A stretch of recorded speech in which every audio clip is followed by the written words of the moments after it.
Kerpuram signal TC. ಪಾಳ್ಯ ಹತ್ರ ಬಂದು ಏನೋ ಫೈರ್ ಆಗೋಗಿದೆ. ಔಟ್ ಸೈಡ್ ಜನರೆಲ್ಲರೂ ಓಡಿ ಬಂದ್ಬಿಟ್ಟಿದ್ದಾರೆ. ಅದು ಬಾರ್ ಅಂತ ಕಾಣುತ್ತೆ, ಎಕ್ಸಾಕ್ಟ್ ಆಗಿ ನನಗೆ ಗೊತ್ತಿಲ್ಲ. ಸೊ ಜನ ಕೂಟನೇ ಇದೆ, ಫೈರ್ ಇಂಜಿನ್ ಇದ್ದಾರೆ. ನಮ್ಮ ಬೆಂಗಳೂರು ಅಡ್ಮಿನ್ ನೋಡ್ಕೊಳ್ಳಿ, ಒಂದು live update news. Current time ಬಂದ್ಬಿಟ್ಟು 10:45 to 10:50 ಇದೆ. ಸೊ ಏನೋ ಆಗೋಗಿದೆ ಪಾಪ, ತುಂಬಾ ಜನರು ಬಂದಿದ್ದಾರೆ. I hope nobody is hurt, ಯಾರಿಗೂ ಏನೋ ಹರ್ಟ್ ಆಗಿಲ್ಲ ಅಂತ ಕಾಣುತ್ತೆ.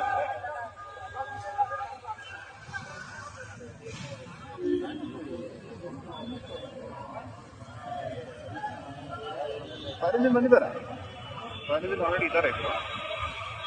ವಾಟರ್ ಸಪ್ಲೈನು ಬಂದಿದ್ದಾರೆ, ನೀರನ್ನ ಇದು ಮಾಡಿಸ್ಬೇಕು. ಓಕೆ,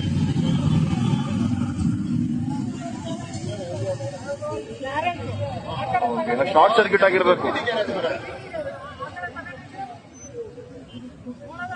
ಏನು ಮೋಟರ್ಸ್? ಓಕೆ, ಇದು ಗಾಡಿ, ಇದು ಹೋಂಡದ. ಸರಿ, ಪ್ರವೀಣ್ ಮೋಟರ್ಸ್ ಅಂತ ಇದೆ. ಇದು ಕಿಲರ್ಸ್ ಇರುತ್ತೆ, ಬಜಾಜ್ ಇರುತ್ತೆ. ಇದೆಲ್ಲ ಬಜಾಜ್ ನೋಡ್ದಂಗಿದೆ ನನಗಿಲ್ಲಿ.